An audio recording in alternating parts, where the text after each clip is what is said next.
लड़की सवतीन के अगर के घघरा तू देले बड़ा किन के लड़की सवतीन के राजा लड़की सवतीन के पिया लड़की सवतीन के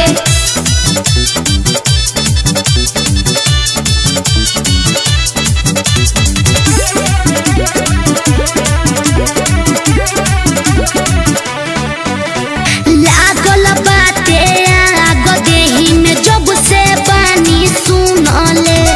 बोलत नहीं खह कुछ काहे बाड़ा मुँह मुनले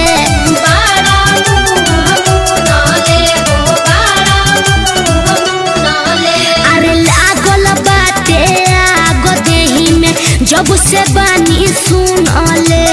बोलत नहीं खह कुछ काहे बाड़ा मुँह मुनले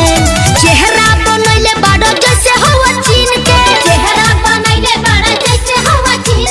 नैकी सवतीन के हो नैकी सवतीन के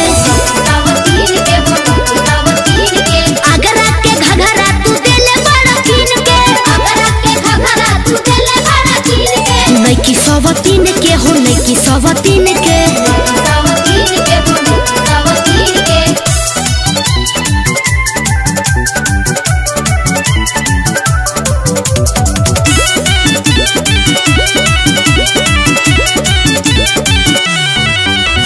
लागे तू सुधर बनाही एकदम बाड़ा ढीठ हो काहे अछहले तनई खबी की से सीख हो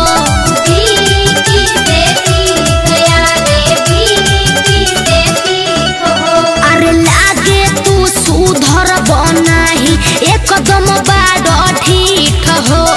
काहे अछहले तनई खबी की से सीख हो शिल्पी के देलो नहीं कोना गिन के देलो सवतीन के हो देलो सवतीन के